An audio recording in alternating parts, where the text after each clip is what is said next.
Assalamualaikum warahmatullahi wabarakatuh. Halo semua, perkenalkan nama saya Gita Selvia Ramadhani dari kelas 10 ADP 5.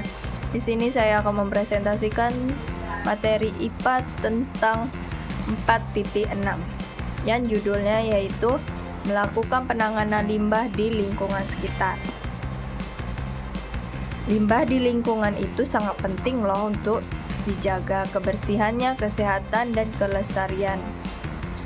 Lingkungan ada beberapa langkah yang dapat menangani limbah loh.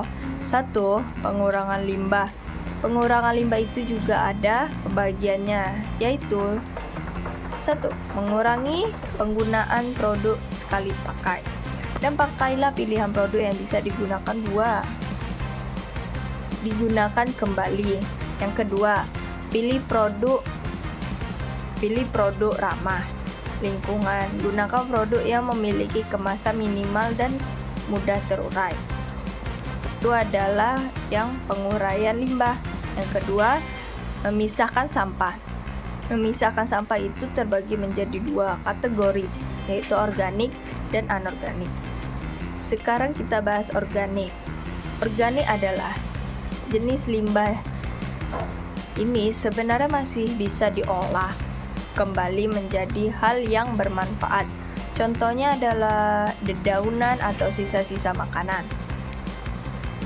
Sekarang anorganik. Anorganik yaitu yang dibuat dengan menggunakan proses mesin dan sulit diurai. Contohnya plastik atau kaleng. Contohnya yang susah diurai ya. Sekarang 3 kita membahasnya. Menggunakan barang yang dapat digunakan berulang-ulang. Gunakanlah barang yang dapat digunakan tidak hanya sekali. Misalnya sedotan, stylus, style, tempat makanan, tas belanja yang bukan sekali pakai. Itu contohnya. Sekarang 4. Menjaga kebersihan tempat sampah. Buanglah sampah setiap hari agar tidak menimbulkan aroma tidak sedap di ruangan. 5. Pengolahan limbah B3.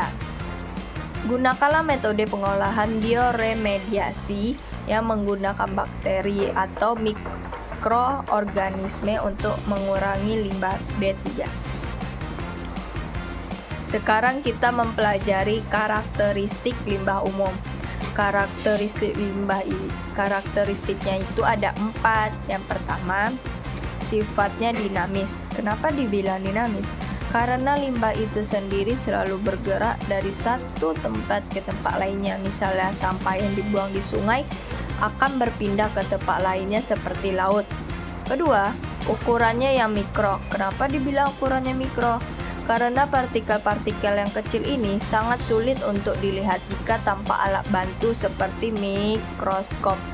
Misalnya partikel yang ada pada limbah pabrik atau limbah rumah tangga.